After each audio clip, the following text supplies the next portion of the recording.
Elon Musk ने अपने दिमाग में ब्रेन चिप लगवाने का ऐलान कर दिया। यह वायरलेस ब्रेन चिप मस्क की ही कंपनी न्यूरालिंक बना रही है। 2 दिन पहले ही मस्क ने 6 महीने में उसका ह्यूमन ट्रायल शुरू होने की उम्मीद जताई थी। और इसके साथ ही उन्होंने ये भी कह दिया कि वो खुद ब्रेन चिप इम्प्लांट करवाने के बारे में सोच रहे हैं। ये ऐसी चिप है जिसके बारे में मस्क का दावा है कि उसे दिव्यांग लोगों के दिमाग में लगाते ही वो चल फिर और बातचीत कर सकेंगे। इलॉन मस्क तो इस चिप के जरिए जन्म से ही न देख सकने वाले लोगों की आंखों की रोशनी लाने का दावा तक कर रहे हैं। उनकी कंपनी अभी जानवरों पर इस चिप का टेस्ट कर रही है और अब उसकी तैयारी इंसानों पर क्लिनिकल ट्रायल की है।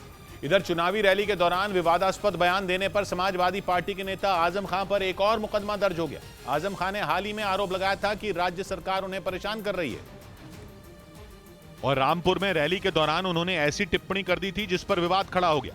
मां के पेट से पैदा होने से पहले ये पूछता कि पूछ लो आजम खान से बाहर निकलना भी है। इस बयान का जवाब मुख्यमंत्री योगी आदित्यनाथ ने दिया। मुझे लगता है इससे ज्यादा गुमराह करने वाला दूसरा वक्तव्य हो ही नहीं सकता। बाद में रामपुर में आजम खान पर केस दर्ज कर लिया गया। इधर गायक जुबिन नौटियाल को अस्पताल से छुट्टी मिल गई। सीढ़ियों से गिरने की वजह से जुबिन नौटियाल घायल हो गए थे और उन्हें अस्पताल में भर्ती कराया गया था। क्योंकि सीढ़ियों से गिरने की वजह से उनकी पसलियां और एक हाथ की कोहनी टूट गई। जुबिन नौटियाल का मुंबई के एक अस्पताल में इलाज चल रहा था, जहां से ऑपरेशन के बाद उन्हें छुट्टी दे दी गई। हालांकि घर पर भी जुबिन नौटियाल डॉक्टर की निगरानी में ही रहेंगे।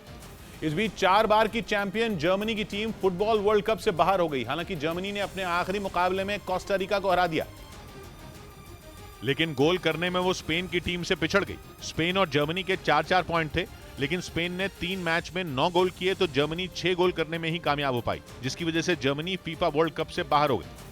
उधर खबर है कि बीते 9 महीने से रूस की फौज से लड़ रहे यूक्रेन के सैनिकों के लिए गड्ढे बड़ी चुनौती बन गए। वो गड्ढे जिन्हें यूक्रेन की सेना ने रूसी सैनिकों पर छिपकर हमला करने के लिए बनाया था, ताकि दुश्मन को यह पता न चले कि हमला कहां से हुआ, लेकिन वो अचानक हुए उस हमले की चपेट में आकर चित हो जाए। लेकिन अब परेशानी यह है कि यूक्रेन में सर्दियां आने वाली हैं और उससे पहले वहां बारिश का मौसम रहता है। आसमान से बरस रहे पानी ने ही यूक्रेन के सैनिकों को मुसीबत में डाल दिया, क्योंकि जो गड्ढे उन्होंने रूसी फौज पर छिपकर हमला करने के लिए बनाए थे उनमें पानी भर गया। पानी भरने से उन गड्ढों में कीचड़ की समस्या भी खड़ी हो गई। ऐसे हालात में यूक्रेन के सैनिकों के सामने मुश्किल ये है कि उन्हें दुश्मन को अपनी जमीन से भगाना है, लेकिन इन्हीं हालातों से जूझते हुए परेशानी यह है कि अगर वो गड्ढों से बाहर निकलकर पानी निकालते हैं तो उन पर रूस की तरफ से हमले का खतरा हमेशा मंडराता रहता है, और अगर बाहर नहीं निकलते तो पानी और कीचड़ से भरे गड्ढों में छिपकर ही उन्हें घंटों रहना पड़ता है, जो कि यूक्रेन के गिरते तापमान के बीच इतना आसान नहीं है।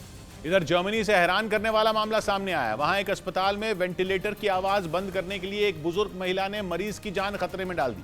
बताया गया कि वेंटिलेटर की आवाज से उसे परेशानी हो रही थी, जिसके बाद डॉक्टरों ने उसे कई बार समझाया कि वेंटिलेटर बंद करने से मरीज की मौत हो सकती है, लेकिन वो नहीं मानी और मौका मिलते ही उसने बगल में सो रही दूसरी मरीज का वेंटिलेटर एक बार नहीं बल्कि 2 बार बंद कर दिया, जिससे उस मरीज की हालत बेहद खराब हो गई।